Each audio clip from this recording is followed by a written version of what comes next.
শরীফ। না রে না, তাহলে এটা কোন মসজিদ দাদু?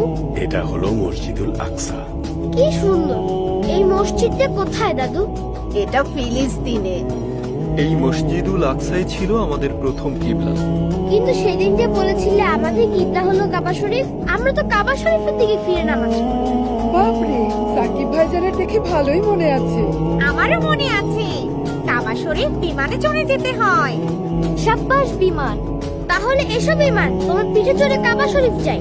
সর্বনাশ, পালাও পালাও।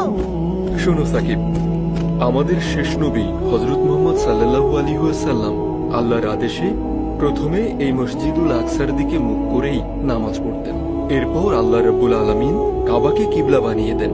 সেই থেকে কাবাই হলো আমাদের কিবলা।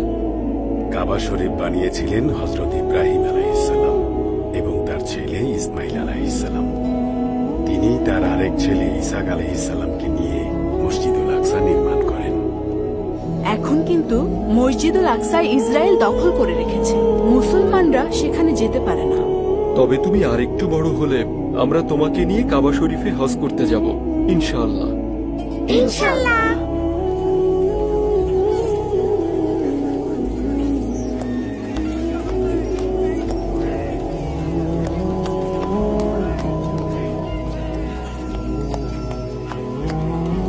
তুমি এখানে দাদু ভাই, আর আমি তোমাকে ওদিকে খুঁজছি। দাদু দেখো কি সুন্দর মাটির ব্যাগ। হ্যাঁ, অনেক সুন্দর। দাদু এই মাটির ব্যাংকটা আমাকে কিনে দাও না প্লিজ। মাটির ব্যাংকে টাকা জমানো আমার খুব শখ। কিন্তু তোমার তো টাকা জমানোর ড্রয়ার আছে। দাদু আমার আইসক্রিম বিস্কিট খেতে ইচ্ছে করলেই আমি চুপি চুপি ড্রয়ার খুলে টাকা বের করে ফেলি।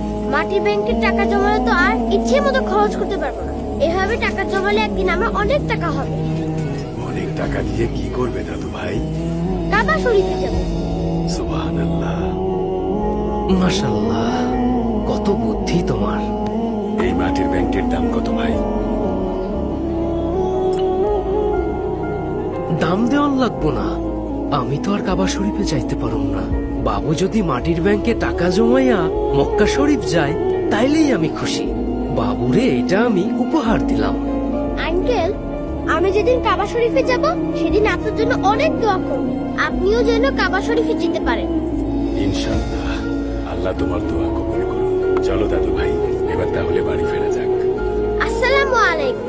আসি আঙ্কেল। ওয়ালাইকুম আসসালাম।